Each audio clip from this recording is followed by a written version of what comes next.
ஹல்லேலூயா. கர்த்தருடைய பரிசுத்த நாமம் மகிமைப்படுவதாக. மாலை வேளையில ஆண்டவருடைய ஆலயத்தில் அவருடைய சமூகத்தில் அமர்ந்திருப்பது எத்தனை பேர் இன்பம் இல்லையா?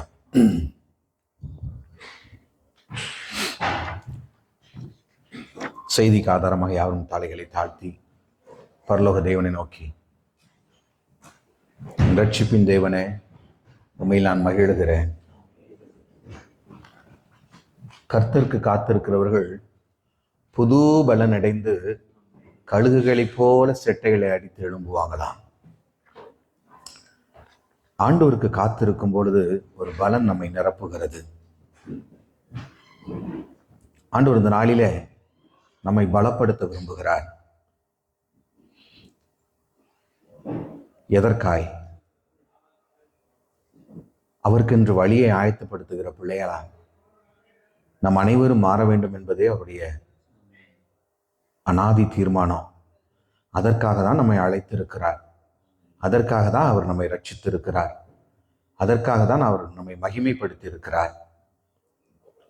நம்முடைய பாதை வழி விலகி இருக்கிறதா? இல்லை அவர் அழைத்த பாதையிலே நேராக நாம் நடந்து கொண்டிருக்கிறோமா என்று சொல்லி ஒரு விஷயம் நாம் நம்முடைய இருதயத்தை கேட்போம். ஆண்டவரே, நான் எப்படி இருக்கிறேன்ப்பா? உம்மிடத்துல வரணும்னு ஆசை, நீ சொல்லுகிற காரியத்தை செய்யணும்னு ஆசை.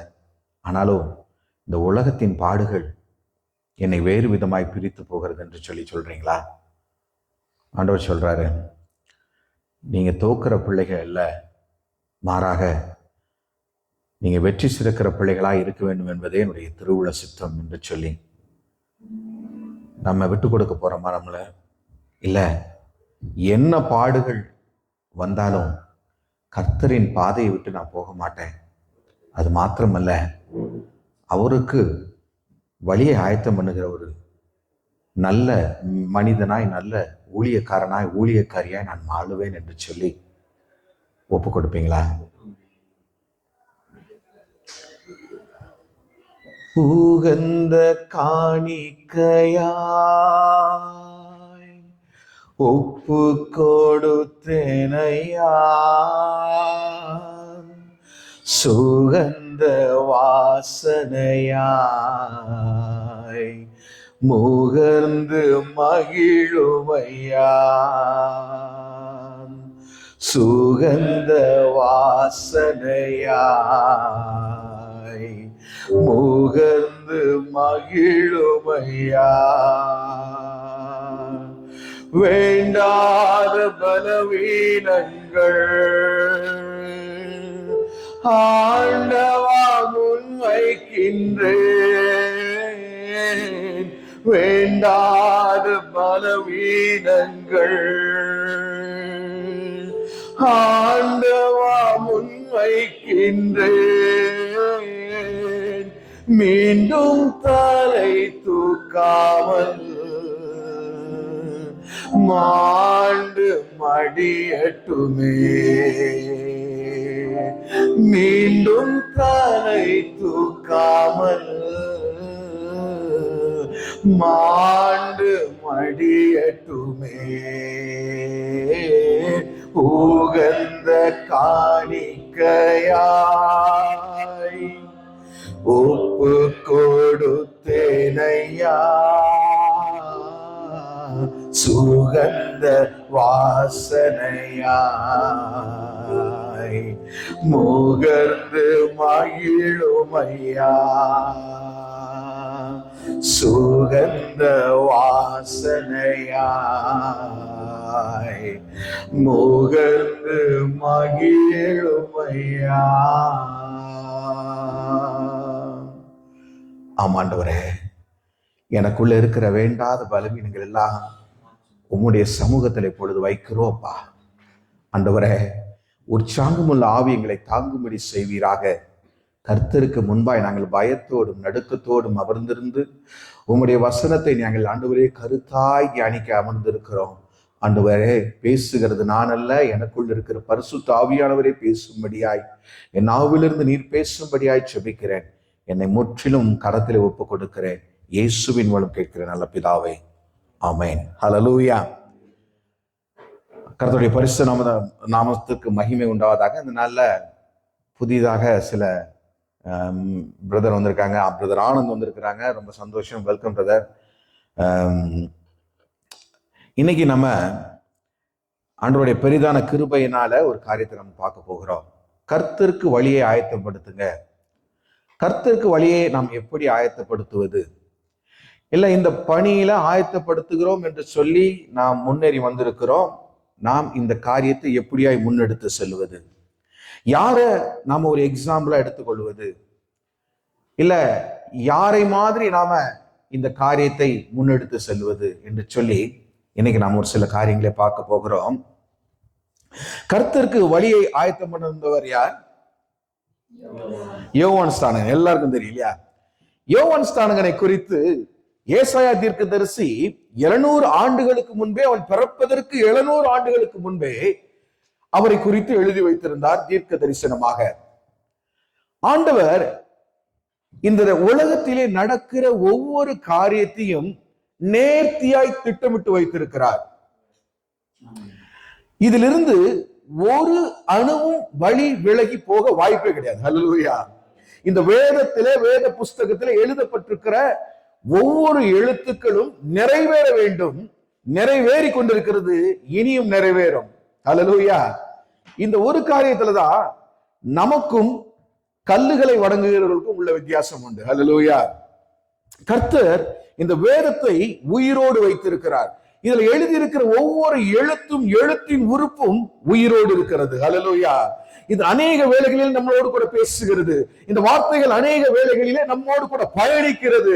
அநேக வேளைகளிலே விழுந்து கிடக்கும் பொழுது உடைந்து கிடக்கிற இருதயத்தை, நொறுங்கி கிடக்கிற இருதயத்தை அது காயம் கட்டி, ஆற்றி, தேற்றி, மீண்டுமாய் அதை கட்டி எழுப்புகிறது. இந்த வேதத்தை நம்ம சரியாய் புரிந்து கொள்ளாத காரணத்தினாலதான் அநேக வேளைகளிலே இதை பின்பற்றுவதற்காக நம்ம என்ன செய்ய முடியல, நம்மளால முடியல, நம்ம தடுமாறுகிறோம். ஏன்னா உலகத்தில் இருக்கிற ஆசைகள் இந்த வேதத்தின் வழியை மறக்க செய்கிறது. நம்முடைய கண்களை அது மறைக்கிறது. இப்போ இந்த வேதத்தில் எழுதப்பட்டிருக்கிற காரியங்கள் என்ன? செய்திக்கு ஆதாரமாக ஏசாயா தீர்க்கதரிசி 40வது அதிகாரத்தில 3-5 வசனங்கள் இப்படியாய் சொல்லுகிறது. எடுத்து வாசிக்கலாம். ஏசாயா 40:3-5. கர்த்தருக்கு வழியை ஆயத்தப்படுத்துங்கள் என்றும் பள்ளங்கள்லாம் உயர்த்தப்பட்டு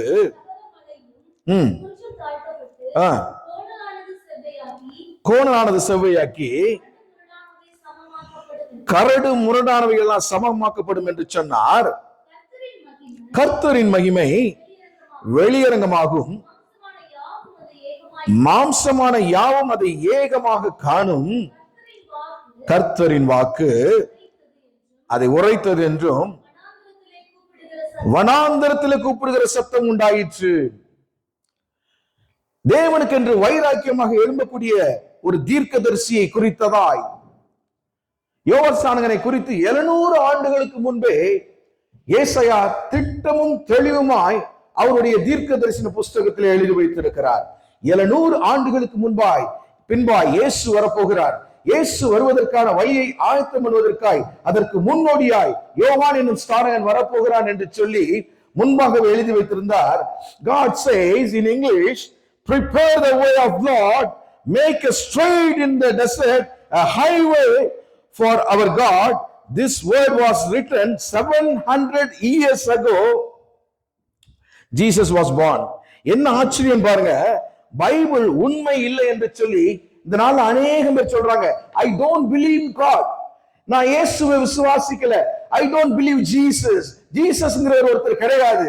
இதெல்லாம் ஒரு சும்மா, இது ஒரு நாடகம் என்று சொல்லி இன்னைக்கு அநேக நேரங்களிலே நாம் பார்க்க முடியுது. சில காணொளிகளை யாராவது ஒருவர் தெருக்களில் நின்று பிரசங்கம் பண்ணி கொண்டிருக்கிறார்கள். அநேகர் அவர்களுக்கு எதிராய் வந்து அவர்களோடு போராடக்கூடிய ஒரு காரியம். இயேசு என்ற ஒருவரை நான் ஏன் நேசிக்கணும்? இயேசு என்கின்ற ஒரு மனிதரை நான் ஏன் பார்க்கணும்? அவர் ஒரு சாதாரண மனுஷன், அவரை ஏன் ரொம்ப நீங்க எக்ஸாஜரேட் பண்ணி அவர் ஒரு கடவுள் ரேஞ்சுக்கு உயர்த்துறீங்கன்னு சொல்லி போராடுகிற அநேக மக்கள் உண்டு.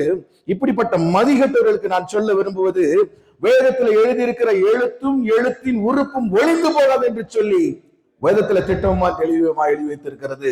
மத்தேயு எழுதின சுவிசேஷம் 5ஆம் அதிகாரம் 17-18 இப்படியா சொல்லுகிறது,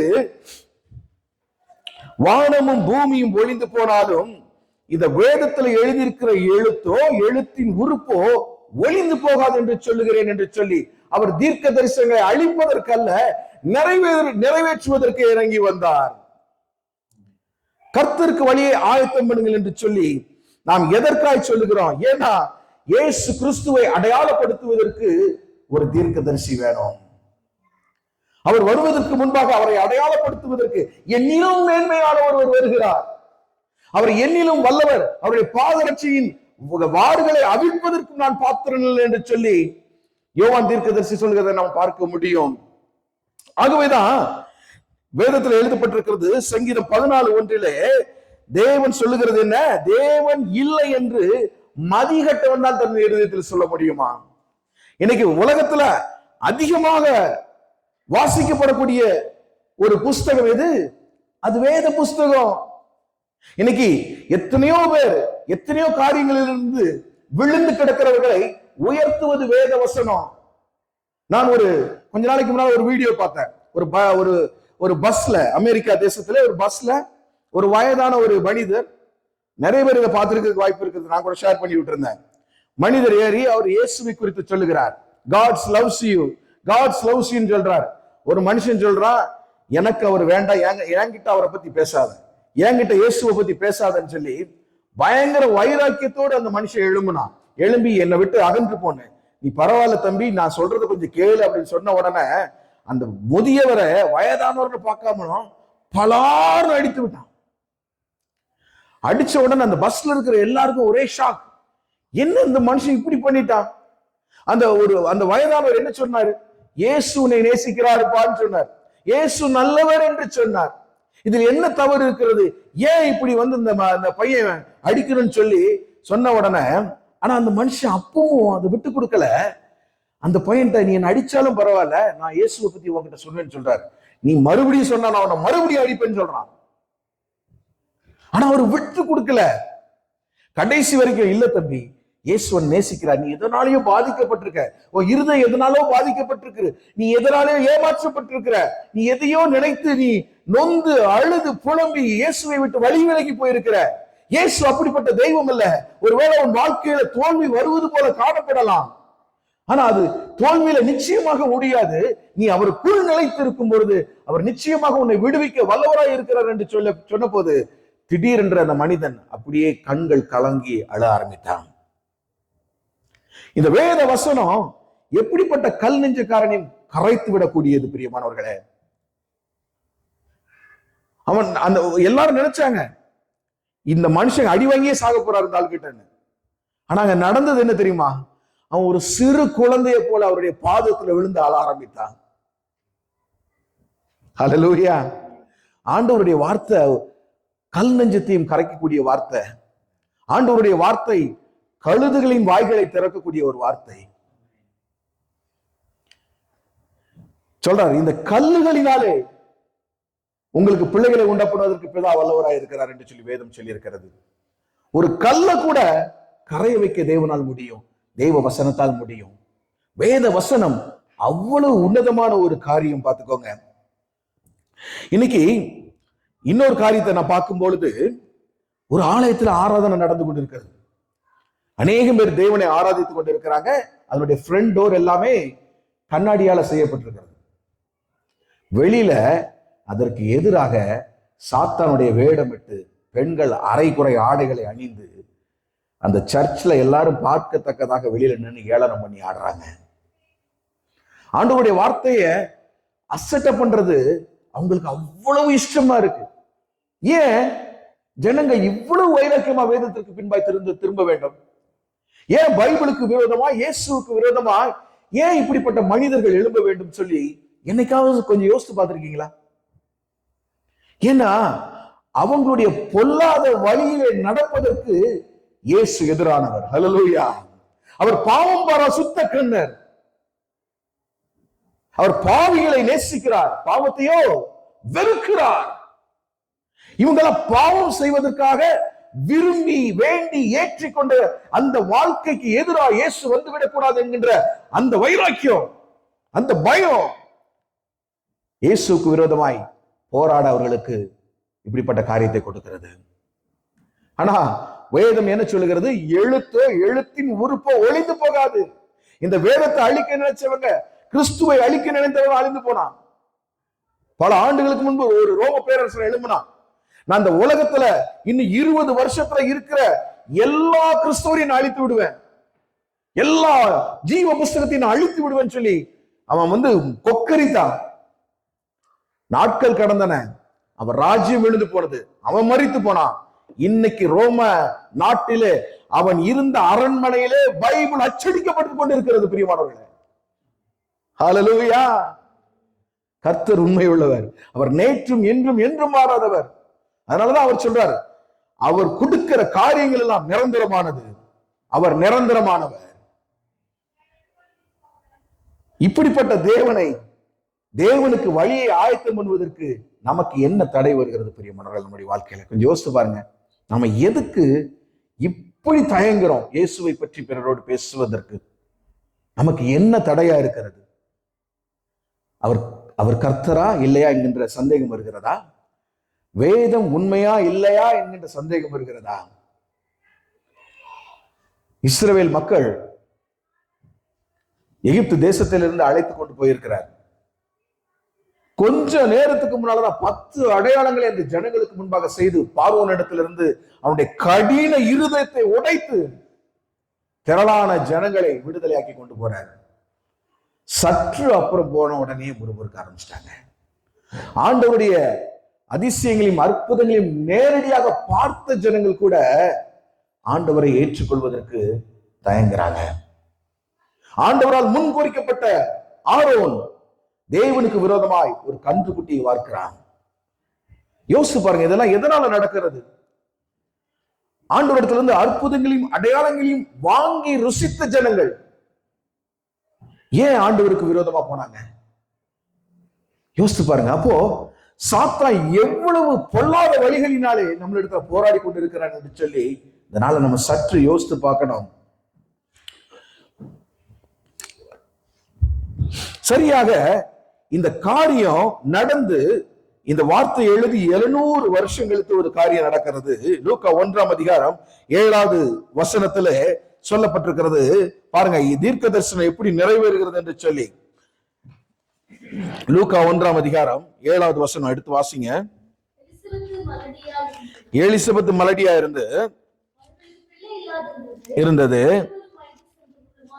இருந்தார்கள். இங்க என்ன சொல்லப்பட்டிருக்குது? இயேசு யாரை தேர்ந்தெடுக்காரு பாருங்க. எலிசபெத்து சகரியா என்கின்ற ஒரு தம்பதியினர், அவங்க ரொம்ப வயசாயிட்டாங்க, அவங்களுக்கு குழந்தை கிடையாது. மலடி என்கின்ற பட்டத்தை பெற்ற ஒரு பெண்ணை தேர்ந்தெடுத்து அங்க தொடர்ந்து வாசிக்கும் பொழுது என்ன நடக்கிறது? 8வது வசனத்தை வாசிங்க.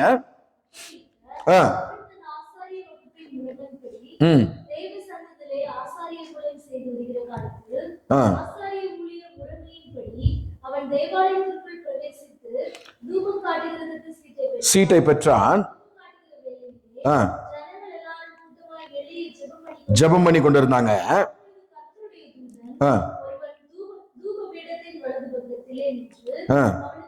அவனுக்கு தரிசனமானான்.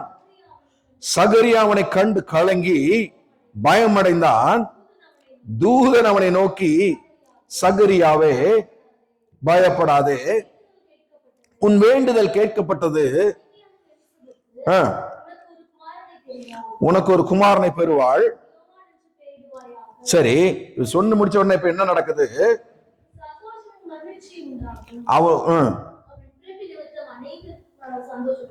சரி, அவன் கர்த்தருக்கு முன்பாக பெரியவனாய் இருப்பான், குடியான். பாருங்க எப்படி சொல்லப்பட்டிருக்கு. தன் தாயின் வயிற்றில் இருக்கும் போதே பரிசுத்த ஆவியினாலே நிரப்பப்பட்டு இருப்பான். அவன் இஸ்ரவேல் சந்ததியார் அநேகரை கர்த்தரிடத்தில் திருப்புவான். பாருங்க, தீர்க்க தரிசனம் எப்படி நிறைவேறுது பாருங்க. இந்த வேதத்தை குறித்து வேதம் எப்படி அடையாளப்படுத்துகிறது பாருங்க. எந்த தீர்க்கதரிசி 700 வருஷத்துக்கு முன்னால எழுதி வைத்தது இப்போ இந்த காலத்துல எலிசபெத்தும் சகரியாவும் வாழ்ந்து கொண்டிருக்கிற காலத்துல அவங்களுக்கு அது தெரியுமா தெரியாது. அதை வாசித்திருப்பாங்களா வாசிக்கலையா நமக்கு தெரியாது. ஆனா தேவதூதன் காபிரியல் தூதன் என்ன செய்யறாரு, இறங்கி வந்து அவனிடத்துல நடக்க போகிற காரியத்தை சொல்றார். உனக்கு நீ நினைச்சிட்டு இருக்க உன் வாழ்க்கையில நீ தோற்று போனவள், இனி உனக்கு வாழ்க்கை இல்ல, இனி உனக்கு சந்ததி இல்ல, இனி உனக்கு பின்னால ஒரு சந்தானம் எழும்ப போறதில்ல என்று சொல்லி நினைத்து கொண்டிருக்கிற எலிசபெத்தே சகரியாவே, உனக்கு நான் ஒரு காரியத்தை சொல்லட்டும். உன் மனைவி கர்ப்பவதியாக போகிறாள், அவ கர்ப்பம் அடைந்து ஒரு குமாரனை பெறுவாள். அவன் எப்படி தாயின் வயிற்றில் இருக்கும் பொழுதே பரிசுத்த ஆவியினாலே நிரப்பப்பட்டிருப்பான்.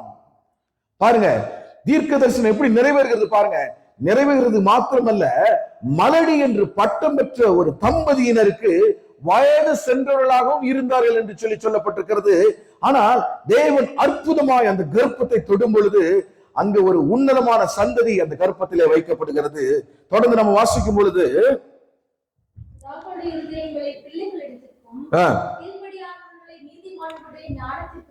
திருப்பி கர்த்தருக்கு ஆயத்தப்படுத்தும்படியாக அவன் எலியாவின் ஆவியும் பலமும் உடையவனாய் அவருக்கு முன்பே நடப்பான் என்றார். இப்போ இவ்வளவு பெரிய தீர்க்க தரிசனம் உரைக்கப்படுகிறது. ஒரு தேவ தூதன் அவனுக்கு அடுத்து நின்று பேசிக் கொண்டிருக்கிறார். இப்போ சகரியாவுடைய இருதயத்துல ஒரு தயக்கம் வருது, ஒரு பயம் வருது, ஒரு சந்தேகம் வருது. இதெல்லாம் நடக்குமா? நாங்க எப்படி வயசாயிடுச்சுங்க, என் மனைவிக்கு எல்லாமே முடிஞ்சு போச்சு, இனி அவளுடைய கருவுல ஒரு பிள்ளை வளரக்கூடான எந்த அறிகுறியும் இல்லை, எந்த விதமான காரியமும் இனி எங்களுக்கு நடக்க போறதில்லை என்று சொல்லி இருந்த வேளையிலே இப்படி ஒரு காரியத்தை சொல்றீங்களே அப்படிங்கிற ஒரு சந்தேகத்துல கேட்கும் பொழுது அங்க என்ன நடக்கிறது? அப்பொழுது சகரியா தேவதூதரை நோக்கி, எதினால் அறிவ, நான் கிழவனாயாச்சு, என் மனைவியும் வயது சென்றவளாயிட்டாலே. இப்ப தேவதூதனுக்கு ஒரு கோபம் வருது. ஆண்டவருடைய வார்த்தைய இவ்வளவு தைரியமா உன் முன்னாடி வந்து நின்று தேவ சன்னதியிலிருந்து புறப்பட்டு வந்த காபிரியல் தூதன் என்னும் நான் நின்று உன்னிடத்துல பேசி கொண்டிருக்கும் பொழுது அந்த வார்த்தைகளை விசுவாசியாதபடிக்கு உன்னுடைய இருதயத்துல ஏன் சந்தேகம் வருது? பாருங்க, ஆண்டவரை முகமுகமாய் கண்ட அநேகம் பேர் விழுந்து போனாங்க. எதனால? இந்த உலக ஆசையால, சந்தேகத்தால, தடுமாற்றத்தால. எனக்கு இது நடக்குமா நடக்காதா? பைபிள் உண்மையா உண்மை இல்லையா? இயேசு உண்மையானவரா உண்மை இல்லாதவரா? நிறைய பேர் சொல்றாங்க அவர் சாதாரண ஒரு தீர்க்கதரிசி என்று சொல்றாங்க. அவர் யாரோ, பல தீர்க்கதரிசிகள் இந்த உலகத்துக்கு வந்தாங்க, பல தீர்க்கதரிசிகளில் ஒருவராக அவரும் வந்தார் போனார் என்று சொல்லி நிறைய பேர் சொல்றாங்க. எது உண்மை? நம்ம பைபிள்ல வாசிக்கிறது உண்மையா, இல்ல குரான்ல வாசிக்கிறது உண்மையா, இல்ல கீதாவில வாசிக்கிறது உண்மையா? எது உண்மைன்னு சொல்லி நம்மளுடைய இருதயம் அநேக நேரத்துல தடுமாறுகிறதுனாலதான் ஆண்டவரை முழுமையாய் விசுவாசியாதபடிக்கு நம்முடைய இருதய தடுமாறுது. பிரியமானவர்களே, சகரியாவுக்கு அன்னைக்கு அதே நிலைமைதான். என்ன இது? அவருடைய ஸ்தானத்திலிருந்து நம்ம பார்க்கும் பொழுது எப்படி இருக்கும்? இது நடக்குமா? எனக்கு வயசு போயிடுச்சு, என் மனைவிக்கு வயசு போயிடுச்சு, இனி இவளுடைய வயிற்றுல ஒரு குழந்தை உண்டாகி அது பிறந்து அது அநேகரை ரட்சிக்கும் என்று சொல்றாங்க, அநேகரை கர்த்தரின் வழியில நடத்துவார்னு சொல்றாங்களே, கர்த்தருக்கு வழியை ஆயத்தம் பண்ணுவார்னு சொல்றாங்களே, இதெல்லாம் நடக்குமா அப்படிங்கிற சந்தேகம் சகரியாக்கு வந்த போது அங்க நடக்கிறது என்ன? தகுந்த காலத்திலே நிறைவேற போகிற என் வார்த்தைகளை நீ விசுவாசியாதபடியினால் சம்பவிக்கும் நாள் மட்டும் எப்படி இருக்க போற? நீ பேசக்கூடாம ஊமையா இருக்க போற. தகுந்த காலத்தில் நிறைவேற போகிற என் வார்த்தைகள். இது ஒரு பெரிய வேதத்தை அடையாளப்படுத்துகிற ஒரு கீவேர்டு. தகுந்த காலத்திலே நிறைவேற போகிற தேவ வார்த்தைகள். ஹல்லேலூயா.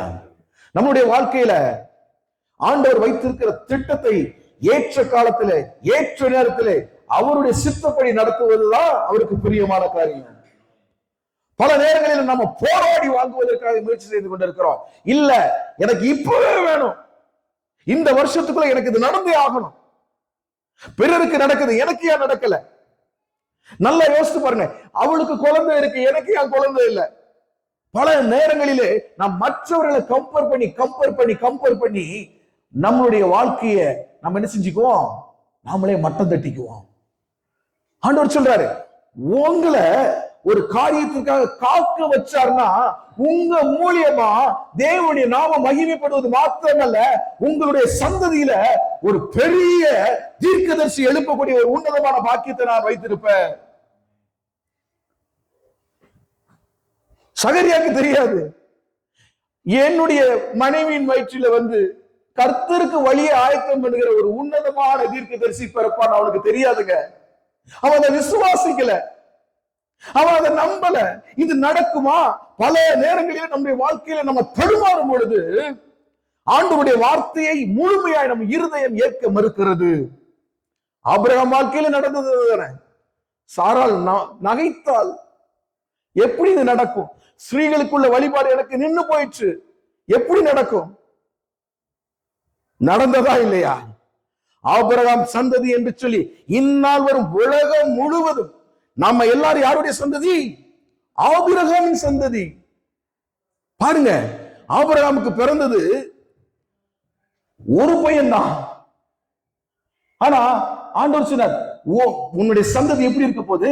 வானத்தின் நட்சத்திரங்கள் என்ன கூடுமானால் நீ என்ன, மணலின் எண்ணிக்கையை, கடலில் கிடக்கிற மணலை உன்னால் என்ன கூடுமானால் என்ன, உன்னுடைய சந்ததியும் அப்படியாய் பெருகும் என்றார். அப்படியே பெருகிற்று. ஹல்லேலூயா. தேவ வார்த்தை ஒரு நாளும் ஒரு காலம் எக்காரணத்தை கொண்டு மாறாது பிரியமானவர்களே. அதுல வைராக்கியமா இருங்க. ஆண்டவர் சொன்னால் சொன்னதுதான், அதை நிறைவேற்றுவர்களுக்கும் அவர் மனம் மாற மனுப்புத்திரர் அல்ல. சகரியாவுக்கு சந்தேகம், ஏன் மனைவி இனிமையை கர்ப்பம் அடைய முடியுமா? இனி அவருடைய வயிற்றிலிருந்து இப்படிப்பட்ட ஒரு காரியம் வர முடியுமா என்று சொல்லி. ஆனா ஆண்டவர் நினைத்த காரியத்தை நிறைவேற்ற சரியான நேரம் வரும் வரை காத்து கொண்டிருந்தார். அதனாலதான் அதுல தேவதூதர் சொல்றாரு, தகுந்த காலத்துல நிறைவேற போகிற என் வார்த்தைகளை நீ விசுவாசிக்கல. அப்படி இது சம்பவிக்கும் நாள் மட்டும் கொஞ்ச நாளைக்கு மௌனமா இருப்பா. உனக்கு வருகிற ஆசீர்வாதம் எப்போ வரணும்னு எனக்கு தெரியும். அது வரைக்கும் என்ன செய்ய? வாய மூடு, நீ பேசாத. நடந்தது என்ன? தொடர்ந்து நம்ம வாசிக்கும் பொழுது 24வது அதிகார வசனத்துல என்ன நடக்குது? அந்நாட்களுக்கு பின்பு அவள் மனைவியாக எலிசபெத்து கர்ப்பவதியாகி ஜனங்களுக்குள்ள எனக்கு உண்டாயிருந்த நிந்தையை நீக்கும்படியாக கர்த்தர் இந்த நாளில் என் மேல் கடாட்சம் வைத்து எனக்கு இப்படி செய்திருக்கிறார் என்று சொல்லி 5 மாதம் வெளிப்படாது இருந்தால் கரங்களை தட்டி தேவனை மகிமைப்படுத்துவீங்களா? அதனாலதான் வேதம் சொல்லிக்கிறது, இல்லாமையிலிருந்து அவர் எல்லாவற்றையும் உருவாக்குகிறவர், அவாந்தர வழிகளிலே ஆறுகளை உண்டாக்குகிறவர். அவருடைய நாமம் அதிசயமானது. அவர் ஆலோசனை கர்த்தா, அவர் வல்லமை உள்ள பிதா, நித்திய தேவன், சமாதான பிரபு. ஏசாயா 9ஆம் அதிகாரத்துல எவ்வளவு அழகா ஏசாயா வர்ணிக்கிறார். அவருடைய நாமம் அதிசயமானவர். பாருங்க, மலடி எனப்பட்ட நிந்தையில் வாழ்ந்து கொண்டிருந்த ஒரு கிழவியை தெரிந்தெடுத்து அவருடைய வயிற்றை ஆண்டவர் நிரப்புகிறார். ஹல்லேலூயா. அவருக்கு செய்த கர்த்தர் உங்களுக்கு செய்ய மாட்டாரா? நம்பிக்கையோடு இருங்க.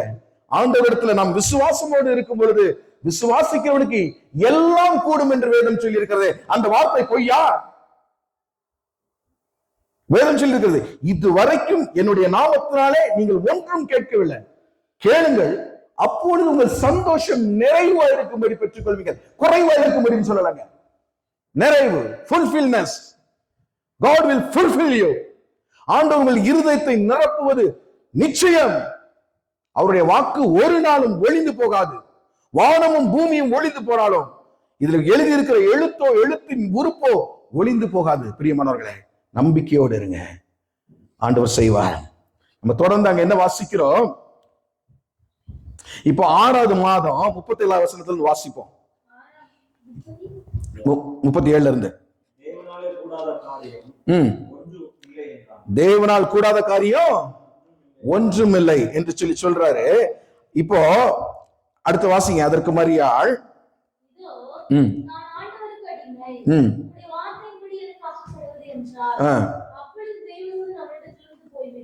சரி, இப்போ மரியாள்கிட்ட வந்துட்டோம். நம்ம மரியாள் இடத்துல அதே காபிரியல் தூதன் என்ன செய்யறாரு? அவர் வாராரு. 31 வசனத்தை நீங்க வாசித்தீங்கன்னா, ஏதோ நீ கர்ப்பவதியாகி ஒரு குமாரனை பெறுவாய், அதுக்கு இயேசு என்று பெயரிடுவாங்க. அவர் பெரியவராயிருப்பார், உன்னதமானவருக்கு குமாரன் எனப்படுவார். கர்த்தராகிய தேவன் அவருடைய பிதாவாகிய தாவீதின் சிங்காசனத்தை அவருக்கு கொடுப்பார் என்கின்ற தீர்க்க தரிசனம் நமக்கு உரைக்கப்பட்டாயிற்று. மரியாள் என்ன செஞ்சா? உடனே அது விசுவாசிச்சா. சகரியா மாதிரி தடுமாறல, உடனே விசுவாசித்தால். இப்போ அங்க என்ன நடக்கிறது? அதற்கு மரியாள், இதோ நான் ஆண்டவருக்கு அடிமை, உம்முடைய வார்த்தையின்படி எனக்கு ஆகக்கருவது என்றால், அப்பொழுது தேவதூதன் அவனிடத்தில் போய்விட்டாள். அந்நாட்களிலே மரியாள் எழுந்து மலை நாட்டிலே யூதாவில் உள்ள ஒரு பட்டணத்திற்கு தீவிரமாய் போய் இப்போ எலிசபெத்தை போய் மீட் பண்ண போறான். ஏன்னா தேவதூதன் சொல்லியாச்சு, உன்னுடைய இனத்தாலாகிய ஒரு எலிசபெத்து கர்ப்பவதியா இருக்கிறா, ஒரு குமாரனை பெற போறான்னு சொல்லியாச்சு. சோ இப்போ எலிசபெத் மீட் பண்றதுக்காக மரியாள் எழுந்து போறாங்க. போற வழியில அங்க என்ன நடக்குது? எலிசபெத் மரியாளுடைய வாழ்த்துதலை கேட்டபோது அவருடைய வயிற்றில் இருந்த பிள்ளை துள்ளிற்று. எலிசபெத் பரிசுத்த ஆவியினால் நிரப்பப்பட்டு உரத்த சத்தமாய், ஸ்திரீகளுக்குள்ளே நீ ஆசீர்வதிக்கப்பட்டவள், உன் கர்ப்பத்தின் கனியும் ஆசீர்வதிக்கப்பட்டது என்று சொல்லி அங்க மரியாளை வாழ்த்துகிறத பார்க்கிறோம். இப்போ எலிசபெத்துக்கு பரிசுத்த ஆவியானவர் நிரப்புகிறார். ஏன்னா அவள் வயிற்றுக்குள்ள இருக்கிறது யாரு? பரிசுத்த ஆவியின் நிறைவை கருவிலே பெற்ற ஒரு உன்னதமான குழந்தை. யோசித்து பாருங்க, எலிசபெத்தின் வாழ்க்கை ஆண்டவர் எப்படி மாற்றார். கொஞ்ச நாளைக்கு முன்னால, ஒரு 4 மாசத்துக்கு 6 மாசத்துக்கு முன்னாடி வரைக்கும் மலடி என்று பெயர் பெற்ற ஒரு மனுஷியை இப்போ பரிசுத்த ஆவியினால் நிரப்புறது மாத்திரமல்ல, பரிசுத்த ஆவியினால் நிரம்பின ஒரு உன்னதமான குழந்தை அவள் வயிற்றுக்குள் துள்ளிச்சு. அல்லேலூயா! கரங்களை தட்டி மகிமைப்படுத்துங்க தேவனே. ஆண்டவரால கூடாத காரியம், அதனாலதான் சொல்லியிருக்கு, தேவனால் கூடாத காரியம் ஒன்றுமே இல்லை. இப்போ குழந்தை பிறந்தாச்சு. இப்ப லூக்கா 1ஆம் அதிகாரம் 62 எடுத்துக்கோங்க. இப்போ சகரியாவின் வாய் திறக்கப்பட்டதா என்று சொல்லி நாம பார்க்க போறோம். 62 இருந்து வாசிங்க. அவன் தகப்பனை நோக்கி, இப்ப என்ன பெயரிட மனதா இருக்கு என்று சொல்லி செய்கையால கேட்கிறாங்க. அவன் எழுத்து பலகையை கேட்டு வாங்கி இவன் பேர் யோவான் என்று எழுதினான். அப்பொழுது உடனே அவனுடைய வாய் திறக்கப்பட்டது, அவனது நாவு கட்டவிழ்க்கப்பட்டது, தேவனை ஸ்தோத்தரித்து பேசினான். அல்லேலூயா! ஆண்டவருடைய கரத்திலிருந்து நன்மைகளை வாங்குகிற நாம் அவரை ஸ்தோத்தரிக்க, அவரை மகிமைப்படுத்த என்ன செஞ்சிடக்கூடாது? ஒரு நாள் மறந்துடக்கூடாது. Just like that. நம்ம அப்பா தானே கொடுத்தாங்க, வாங்கி பாக்கெட்ல போட்டுட்டு போயிட்டே இருப்போம்னு சொல்லி என்ன செய்யக்கூடாது? ஒரு நாளும் போகக்கூடாது. அதான் விடுதலை பெற்றவர்கள் 10 பேர். ஆனா ஆலயத்துக்கு வந்தது சாட்சி சொன்னது யாரு? ஒருத்தன். ஆண்டவர் அவரை மகிமைப்படுத்துவதற்கு நம்ம மறக்க கூடாது என்று சொல்லி என்ன செய்கிறாரு? ஒவ்வொரு நாளும் விரும்புகிறார். சரி, இப்போ நாம விஷயத்துக்கு வந்துருவோம். இப்போ இயேசு வருவதற்கு முன் அவருக்கு வழியை ஆயத்தம் பண்ண யோவான் ஸ்நானகனை அனுப்பினார். இப்ப மத்தேயு 3ஆம் அதிகாரத்தை எடுத்துக்கொள்ளுங்க. மத்தேயு 3ஆம் அதிகாரம் 1வது வசனத்திலிருந்து 3வது வசனம் வரை நாம் வாசிக்கும் பொழுது, அங்கே யோவான் ஸ்நானகன் எப்படிப்பட்ட ஒரு காரியத்தை செய்கிறான் என்று சொல்லி நாம் பார்த்தால், அந்நாட்களில் யோவான், வாசிங்க, யோவான் ஸ்நானன் வந்து மனம் திரும்புங்கள், பரலோக ராஜ்யம் சமீபித்து இருக்கிறது என்று சொல்லி பிரசங்கம் பண்ணினான்.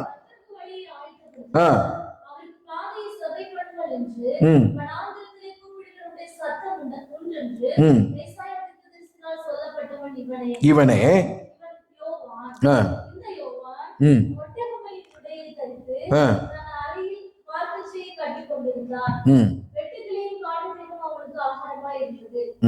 இப்போ 700 வருஷத்துக்கு பின்பு இப்ப எலிசபெத் கர்ப்பவதியாகி குமாரனை பெற்று யோவான் வளர்ந்தாச்சு. வளர்ந்த உடனே கர்த்தருக்கு வழியை ஆயத்தம் பண்ணுகிற பணியை தொடங்குகிறார். தாமதமின்றி தொடங்குகிறார். அவர் நேர யூதேயாவில் போய் என்ன செய்யறாரு? மனம் திரும்புங்கள், பரலோக ராஜ்யம் சமீபமா இருக்கிறது என்று பிரசங்கம் பண்ண ஆரம்பிச்சிட்டாரு. அது மாத்திரமல்ல, கர்த்தருக்கு வழியை ஆயத்தப்படுத்துங்கள், அவருக்கு பாதையை செவை பண்ணுங்கள் என்று வனாந்தரத்தில் கூப்பிடுவருடைய சத்தம் உண்டென்று ஏசாயா தீர்க்கதரிசினால் சொல்லப்பட்டவன் இவனே என்று சொல்லி அந்த இடத்துல என்ன செய்யறாங்க? அடையாளப்படுத்துறாங்க. பாருங்க, 700 வருஷத்துக்கு அப்புறம் ஆண்டவருடைய வார்த்தை நிறைவேறுகிறது. இது எப்படி சாத்தியம்? கொஞ்சம் யோசிச்சு பாருங்க.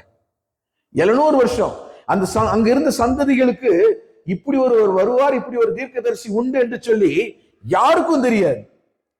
ஆனா 700 ஆண்டுகளுக்கு பின்பு கர்த்தர் என்ன செய்யறாரு? வழியை ஆயத்தம் பண்ணி யோவான் ஸ்நானகனை இப்ப எழுப்பியாச்சு. இப்ப இந்த யோவான் ஸ்நானகன் ஒரு மிகப்பெரிய வல்லமையை பெற்றவனாய், ஆண்டவருடைய கரத்திலிருந்து வல்லமையையும் அற்புதங்களையும் அடையாளங்களையும் செய்கிறவனாய் ஜனங்களின் மத்தியில இறங்கி வரார். இறங்கி வந்து தைரியமாய் பிரசங்கிக்க ஆரம்பிக்கிறார். கர்த்தருடைய வழியை ஆயத்தம் பண்ண ஆரம்பிக்கிறாரு. இவரு எப்படிப்பட்ட மனுஷனா இருந்தாரு? நம்மள மாதிரி கோட் சூட் போட்டுட்டாரா பிரசங்கம் பண்ணும்போது? இல்ல டிக் டாப்பா பேண்ட் போட்டு ஷர்ட் போட்டு டக்கின் பண்ணி பெல்ட் எல்லாம் ஷூ எல்லாம் போட்டு கையெல்லாம் கட்டி ஜம்முன்னு இப்படி இருந்தாரா? யோவானை பார்த்தாலே எல்லாரும் பயந்து ஓடக்கூடிய ஒரு தோற்றத்துல யோவான் இருந்தார். அவர் பேசுறது எப்படி இருந்தது? முரட்டுத்தனமா இருந்தது. வரக்கூடிய கோபத்துக்கு விரியன் பாம்பு குட்டிகளேன்னு திட்டுறாரு எல்லாரையும். யார? தேவனுக்கு ஊழியம் செய்கிற ஆசாரியர்களை விரியன் பாம்பு குட்டிகளேன்னு திட்டுறாரு. அப்படிப்பட்ட ஒரு முரட்டு குணம் உள்ள ஒரு மனிதனாய் யோவான் வருகிறாரு. அதனாலதான் அங்க சொல்லி இருக்கிறது 4வது வசனத்துல, இந்த யோவான் ஒட்டமகித்து தரித்து தன் அறையிலே வார்க்கச்சையை கட்டி கொண்டிருந்தாரா, வெட்டுக்கிளியும் காட்டுத்தேனும் அவனுக்கு உணவாய் இருந்தது. ஒரு காட்டுவாசியிடம் எந்த குணம் இருக்கணுமோ அந்த குணாதிசயத்தோட தான் என்ன செஞ்சாரு? அவர் இருந்தாரு. ஆனா இன்னைக்கு ஆண்டவர் நமக்கு நல்ல கல்வியை கொடுத்திருக்கிறார். We are all educated people. Tip டாப்பா ட்ரெஸ் பண்ண தெரிஞ்சிருக்கு. ஆனா யோவான மாதிரி தைரியமா நம்ம போய் பிரசங்கம் பண்றோமா? கர்த்தருக்கு வழி ஆயத்தம் பண்றோமா? மனம் திரும்புங்கள், பரலோக ராஜ்யம் சமீபமா இருக்கிறது என்று சொல்றோமா என்று சொல்லி பார்த்தா ஒரு கொஸ்டின் மார்க் தான் வைக்கணும். பாருங்க, அந்த காலத்துல எல்லாரும் எப்படி இருந்திருப்பாங்க? அதுல ஒரு தனித்துவமான மனிதனா யோவான் அடையாளம் காட்டப்படுறார். ஒட்டக மயிரினால தரிக்கப்பட்ட ஒரு ஆடை. அது எப்படி இருந்திருக்கும்? ஏதோ ஒரு கோமணம் கட்டின மாதிரி ஒரு ட்ரெஸ்ஸுக்கு போட்டுட்டு அவ்வளவு தைரியமா மனுஷன் நின்று பிரசங்கம் பண்ணியிருக்காரு பாருங்க எல்லா ஜனங்கள் இடத்துலயும். ஆனா ஒரு இடத்துல திரளான பாவிகள் வந்து என்ன செஞ்சாங்களா? ஞானஸ்தானம் பெற்றாங்களா? இது எப்படி சாத்தியம்? இன்னைக்கு நான் ஒரு ஒரு ஒரு அரைக்கால் ட்ரௌசரை போட்டுட்டு ஒரு டிஷர்ட்டை போட்டு hey hi buddy how you doing, hey Jesus is good, Jesus here for love you, hi hi இப்படி சொன்னா என்ன நினைப்பீங்க? இவனோ பைத்தியக்காரன் எங்க இருந்து கிளம்பி ஆமா 991 கால் பண்ணி. ஆனா பாருங்க, ஒரு ஒரு ஒரு ப்ராப்பர் ஒரு ட்ரெஸ்ஸிங் சென்ஸ் இல்லாத ஒரு மனுஷன், ஒரு உணவு கூட காட்டுத்தேனையும் வெட்டுக்கிளியையும் சாப்பிட்டு வளர்ந்த ஒரு மனுஷன் வந்து சொல்லும் போது அங்க என்ன நடக்கிறது பாருங்க. அதுதான் அவனுடைய பரிசுத்த ஆவியின் நிறைவு அங்கு வெளிப்படுகிறது. தொடர்ந்து நீங்க வாசிக்கும் பொழுது 5வது வசனத்திலிருந்து வாசிங்களே. அப்பொழுது எருசலேம் நகரத்தார் யூதேயா தேசத்தார் அனைவரும் எல்லாரும் அவரிடத்துக்கு வந்து தங்கள் பாவங்களை அறிக்கையிட்டு யோர்தான் நதியிலே அவரால் என்ன செஞ்சாங்களா? ஞானஸ்தானம் பெற்றாங்களா? கரங்களை தட்டி தேவனை மகிமைப்படுத்துங்க. பாருங்க, அதனாலதான் வேதம் சொல்லி இருக்கிறது, தேவன் உலகத்திலே பைத்தியமானவர்களை தெரிந்து கொண்டாராம். உள்ளவைகளை அவமாக்க தேவன் யாரை தெரிந்து கொண்டார்? பைத்தியமானவர்களை.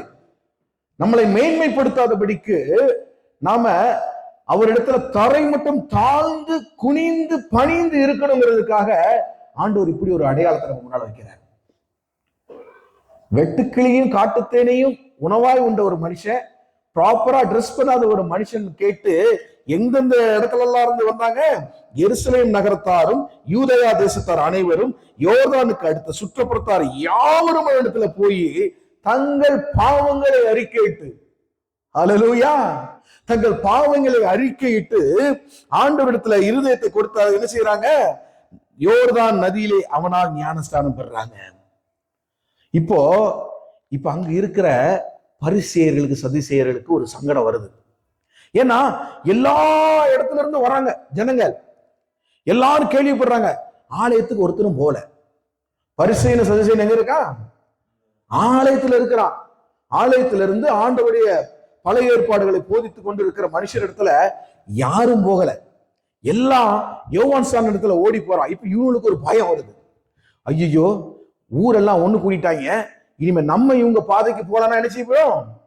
நம்ம ஏதாவது சிக்கல்ல மாட்டிடக்கூடாதுன்னு சொல்லி அவங்களும் யோவான் ஸ்நானன் இடத்துல போகும் பொழுது அவர் எப்படி அடையாளம் காட்டுகிறார் அவர்களை? 7ஆவது வசனம்.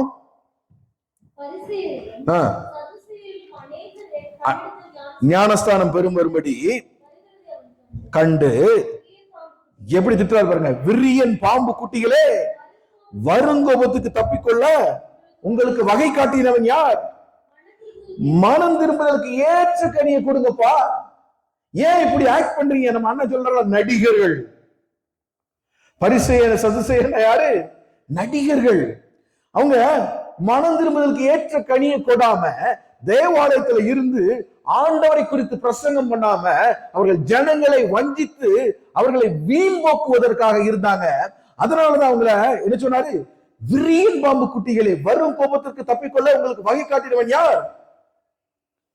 பாருங்க, அப்போ அவருடைய ஞானம் எப்படி இருந்திருக்கும்? பரிசுத்த ஆவியானவர் அவர் இடத்துல எப்படி கிரியை செய்திருப்பார் பாருங்க. இயேசுக்கு வழியை ஆயத்தப்படுத்துவதற்கு அவர் எவ்வளவு வைராக்கியம் உள்ளவராக இருந்திருக்கிறார் பாருங்க.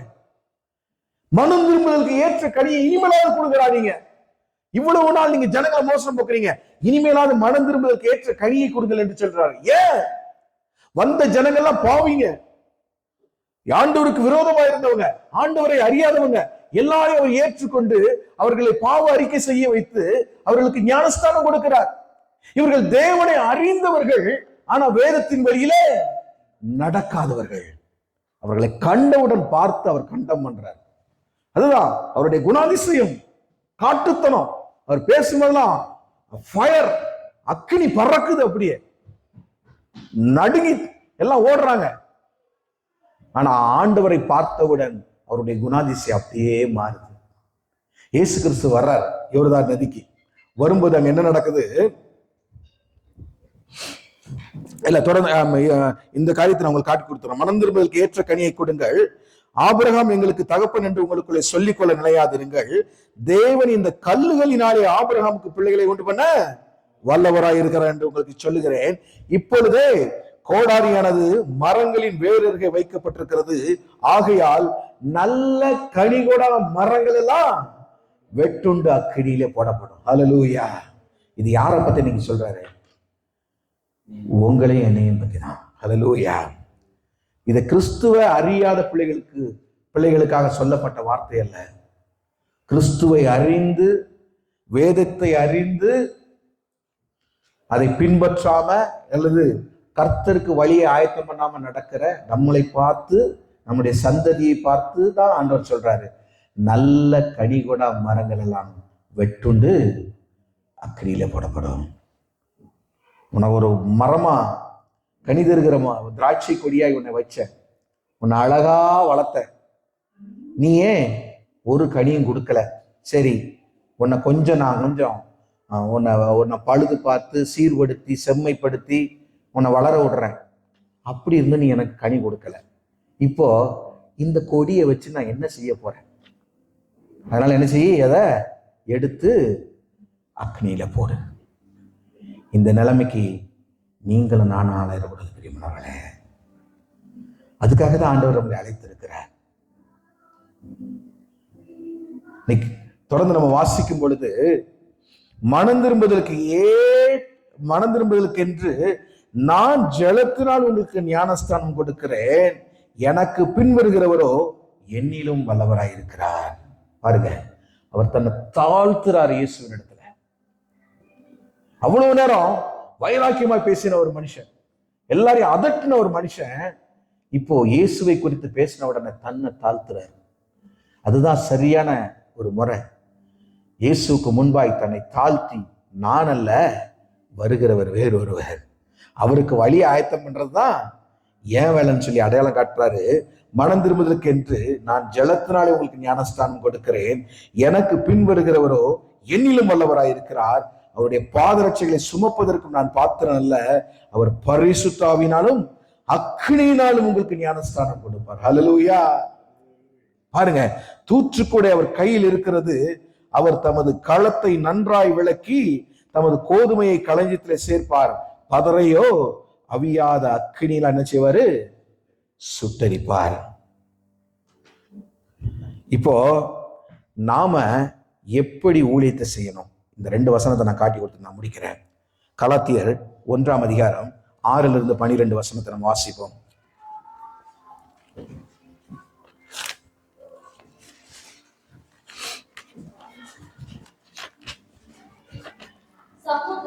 சகோதரரே, ஆவிக்குரியவராகிய நீங்கள் சாந்தமுள்ள ஆவியோடு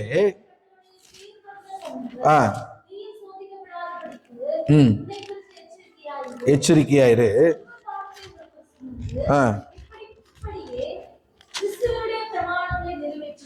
ஒருவருடைய பாரத்தை ஒருவர் சுமந்து கிறிஸ்துவனுடைய பிரமாணத்தை நிறைவேற்றணுமா? இப்ப தொடர்ந்து வாசிக்கும் பொழுது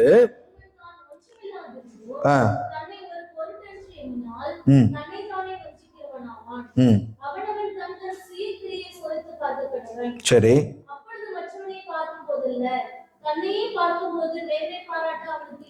இல்ல இல்ல இல்ல, கலாத்தியர் 1ஆம் அதிகாரம் 6-12 வரை, உங்களை கிறிஸ்துவின் கிருபையினாலே அழைத்தவரை நீங்கள் இவ்வளவு சீக்கிரமாய் விட்டு வேறொரு சுவிசேஷத்திற்கு திருப்புகிறதை பற்றி நான் ஆச்சரியப்படுகிறேன். வேறொரு சுவிசேஷம் இல்லையே.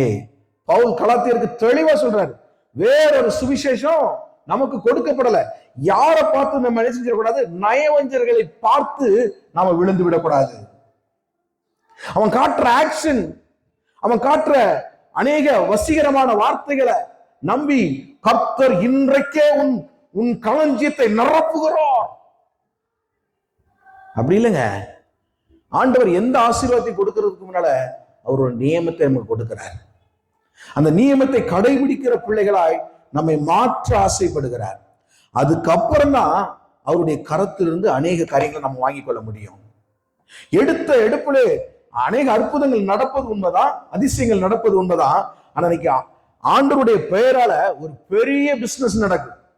இப்ப கிறிஸ்டியானிட்டி ஒரு பெரிய பிசினஸா மாறிடுச்சு.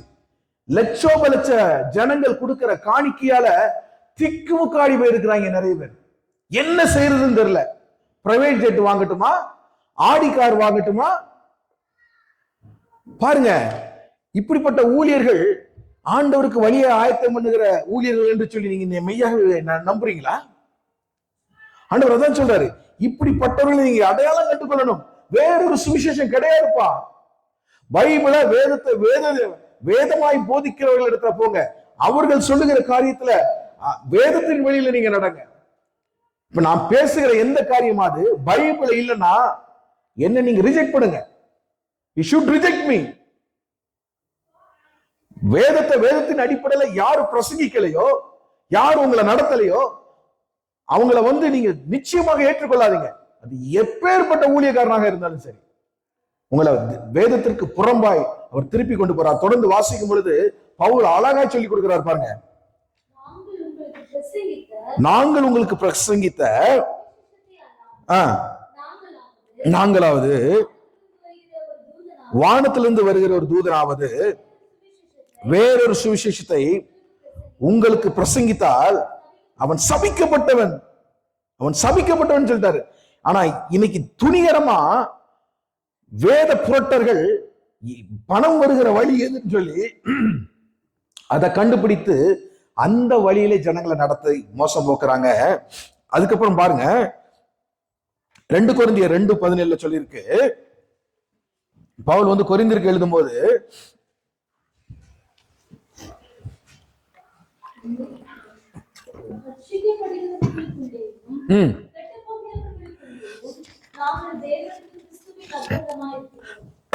ரெண்டு கொரிந்தியர் 2ஆம் அதிகாரம்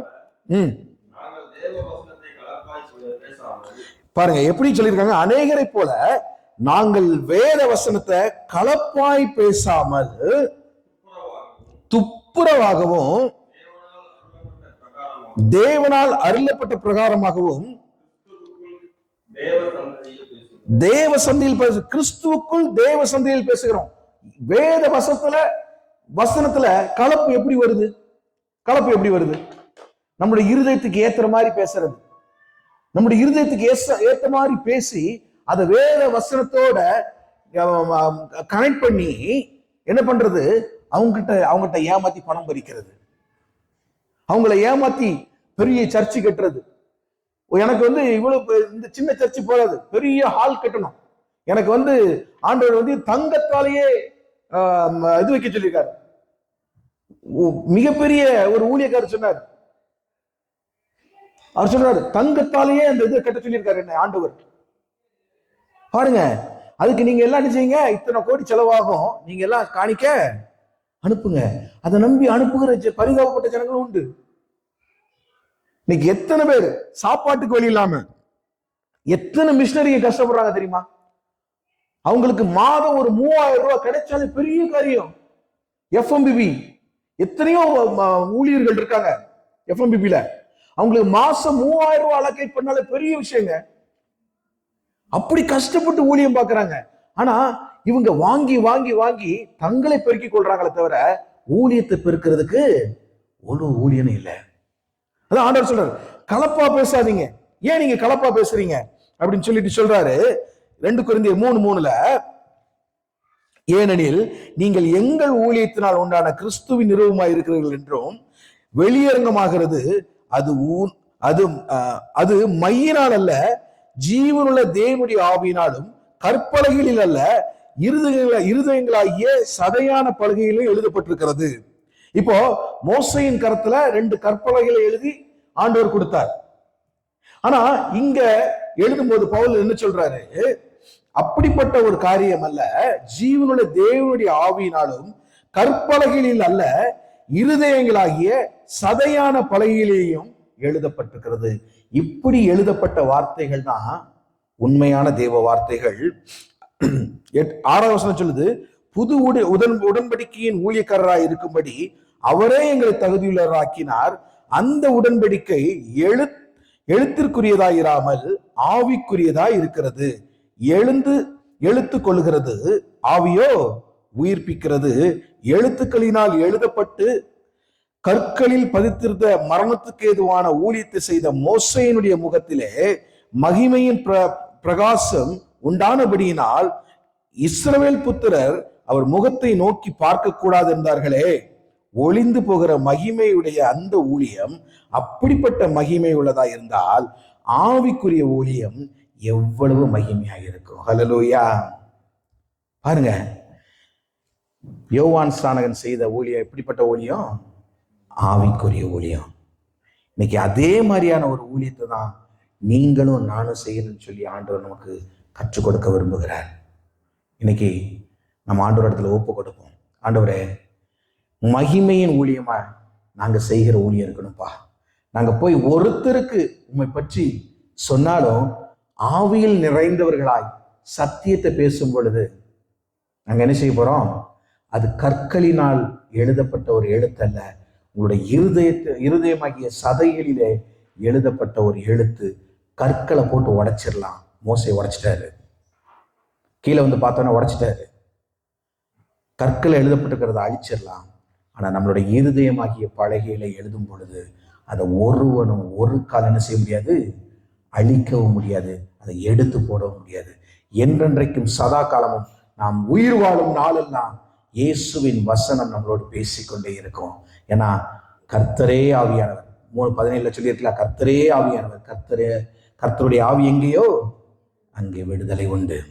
கர்த்தருடைய ஆவியானவர் நமக்கு கொடுத்திருக்கிற அந்த வார்த்தைகள், எழுதியிருக்கிற வார்த்தைகள் ஒரு நாளும் நம்மளுடைய வாழ்க்கையில வீணா போகாது. இந்த வேதத்துல எழுதப்பட்டிருக்கிற எல்லா காரியமும் நம்மளுடைய வாழ்க்கையிலும் நிறைவேறும் என்பதிலே எந்த வகையான சந்தேகமும் வேண்டாம். பிரியமானவர்களே, கர்த்தர் உங்களை ஆசீர்வதிப்பாராக. நாம் தலைகளை தாழ்த்தி இயேசு, ஏன்னா யோவான் ஸ்நானகன் செய்த ஊழியம் பரிசுத்தமான ஒரு ஊழியம், மகிமை நிறைந்த ஊழியம். அதனாலதான் அவரை பத்தி மத்தேயு 11:11 இயேசுவே சாட்சி கொடுத்தார். ஸ்திரீகளிடத்திலே பிறந்தவர்களில் யோவான் ஸ்நானகனை பார்க்கிலும் பெரியவன் ஒருவனும் இல்லை என்று சொல்லி, யோவான் ஸ்நானகன் காலம் முதல் இந்நாள் வரைக்கும் பரலோக ராஜ்யம் பலவந்தம் பண்ணப்படுகிறது, பலவந்தம் பண்ணுகிறவர்கள் அதை பிடித்து கொள்கிறார்கள் என்று சொல்லி மத்தேயு 11:12 சொல்லப்பட்டிருக்கிறது. இப்படிப்பட்ட ஒரு காரியத்துக்குள்ள நாமளும் போகலாம்னு சொல்லி ஆண்டவர் ஆசைப்படுகிறார். உன்னதமான ஒரு ஊழியம், இயேசுவினாலே நமக்கு அடையாளம் கிடைக்கக்கூடிய ஒரு ஊழியம், இயேசுவினாலே நமக்கு பாராட்டு கிடைக்கக்கூடிய ஒரு ஊழியம் நம்ம செய்யணும்னு சொல்லி ஆண்டவர் இந்த நாளிலே ஆசைப்படுகிறார்.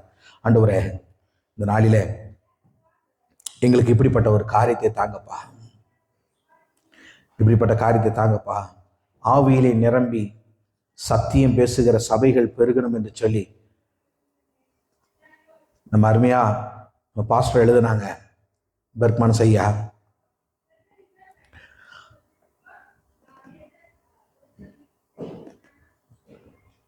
அந்த பாடல் இருந்தா கொஞ்சம் போடுங்க ப்ளீஸ்.